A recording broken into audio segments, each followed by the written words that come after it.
Hi ladies, it's Antoinette and welcome back to my channel. If you're new here, welcome. And if you like the content, then consider subscribing. Now you can tell that I'm excited because I enjoy a bit of luxury, but I also advocate spending wisely and not buying what you don't really need. And that's why I've put together 5 points that I think you need to consider before making that luxury purchase. Now, remember that these are just my suggestions. You should always do what you're comfortable with doing and what works for you. This is only a guide based on my experience. And my first point is, can you actually afford it? Now, this might probably seem a little bit obvious, but I think it's necessary I start off by mentioning this because the amount of people going into debt just to look good or impress other people that don't really care about them is kind of getting out of hand. You need to ask yourself, am I really cutting my coat according to my size when it comes to me buying this item or these things? Unless you're getting that thing as a gift, then you really need to check in with yourself and ask yourself, can I actually afford to buy this, or is it even worth me putting my money to? Is this really an investment? Basically, what's your pocket saying?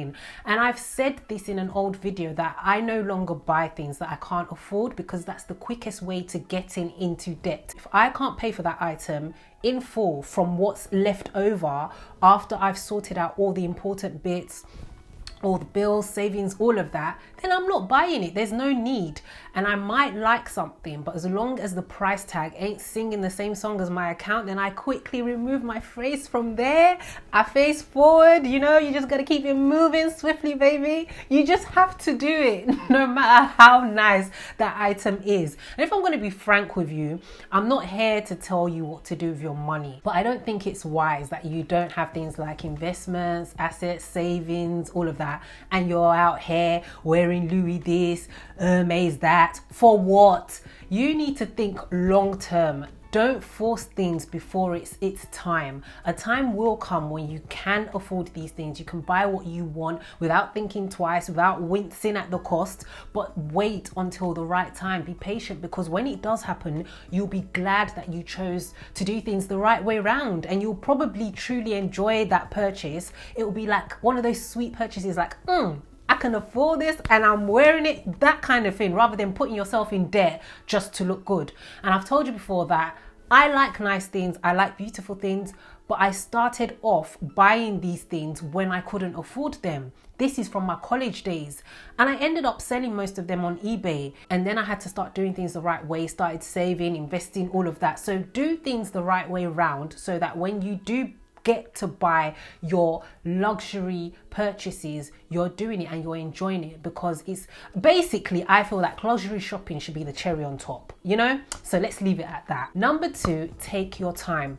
Don't rush the purchase. Take your sweet time. The bag ain't going nowhere. Marketing is out there to get you to think that you're missing out if you don't get that item straight away, or if you don't buy something that's trending. You really don't want to be buying on impulse. So it's important for you to kind of do your research beforehand, have thinking time.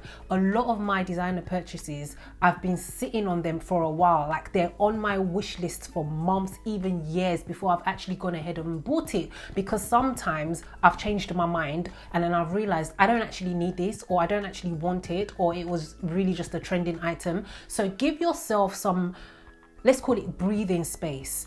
If after a while you still find yourself going back to that item again and again, then you can say, okay, you know what, I really do want this. Bottom line is, refrain from falling into the trap of when a trend comes along, you're quickly jumping on the next trend and you're buying something quickly, an impulse, and then you end up not using it as much as you could have. So take your time. Now, my next point is this bag a classic or a trend piece? Now, for the past 2 years and so, you would have noticed that I've been taking you through my new wardrobe journey, and I'm trying now, or well, for the time being, I'm trying to avoid buying pieces that are trending and expensive. So if it's a trend piece, I'll rather buy that item budget or high street, so that I'm not putting so much money into something that I'm not going to get much use out of it, because next season it's going to be out. If I do make any luxury purchases, I'm currently sticking to classics, and the payoff is a lot better. And most classics are timeless pieces that you can wear for many years to come, with a number of different outfits it. Classic items also do well in retaining their value.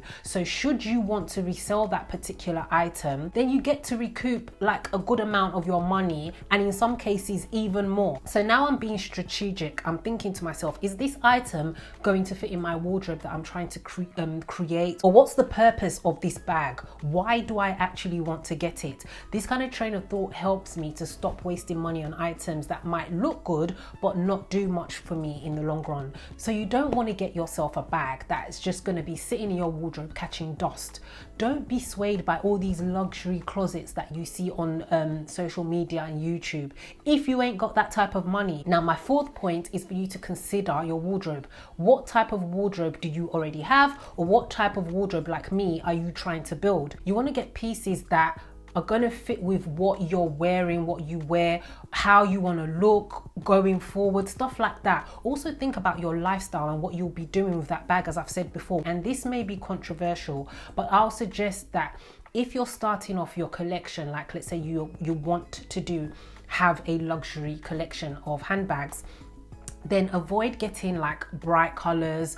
Get more neutral monochrome pieces. This way it will go with a lot more outfits and you can get the most use out of them. Stop looking at celebrities that have like the luxury of having one particular luxury handbag or shoe in 10 to 20 different shades and textures and everything. Confident women don't make themselves go broke trying to impress other people. That look is not most people's reality. So just bear that in mind and don't strive for the wrong things in life. And again, I'm not saying don't buy luxury, because it is a good, nice to have, but that you should cut your coat according to your size. And finally, does this item hold value? As I've touched on earlier, consider if the bag that you're buying is going to hold its value. Can you get a decent amount if you resold that item? All of these determine if you're getting a good investment piece, and this is where research comes in. You need to think about the purpose of why you want to buy that bag. If you know that you're getting it as an investment piece, meaning that should you want to resell it in the future, you want to get a decent amount for it, then you really need to be looking at the top tier brands like what a lot of people call the Holy Trinity, like Hermes, Louis V, Chanel. And as a rule of thumb, these items, they hold more value because they're a lot more expensive and they don't tend to go on sale. Well, these items are hard to get your hands on. Basically, the supply for that handbag affects its value. Things like these are the signs that you need to look out for, and it lets you know that, okay, this is something that is probably going to hold its value. So just as an example, Hermes handbags like Birkin or Kelly, they're hard to get.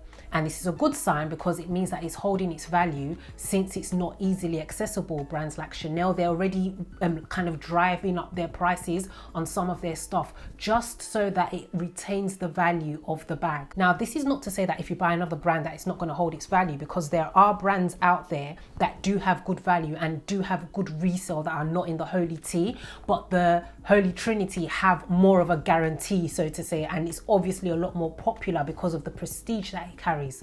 But if, like me, a lot of the things you buy, you're not so concerned with like the resale value because you're just looking for the quality of the item and the fact that it looks good and functions well in your wardrobe, then you can kind of look further afield and you probably be able to find a lot more unique pieces that not everyone has, and it works great for you. Now, here are a couple of bonus points. Consider shopping pre-loved for your luxury items.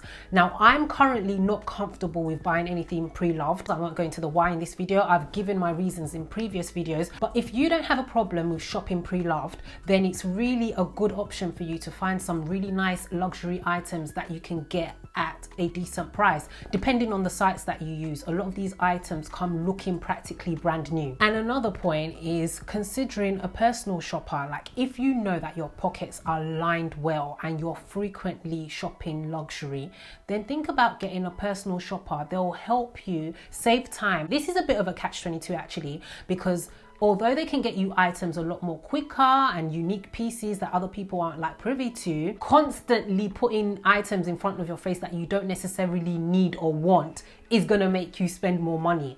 But you need to weigh it up. you're saving your time, you're getting pieces that are unique because you've got a personal shopper, but at the same time they might kind of like stir you into spending more money. If your pockets are not lined, don't even consider it. Okay, so that's all I have for you today. I hope you got some value out of this video. If you did, do give it a thumbs up and let me know in the comments below. Also consider subscribing if you haven't already done so, and share this video to those that you think might get some use and value out of it. Until next time, it's bye for now.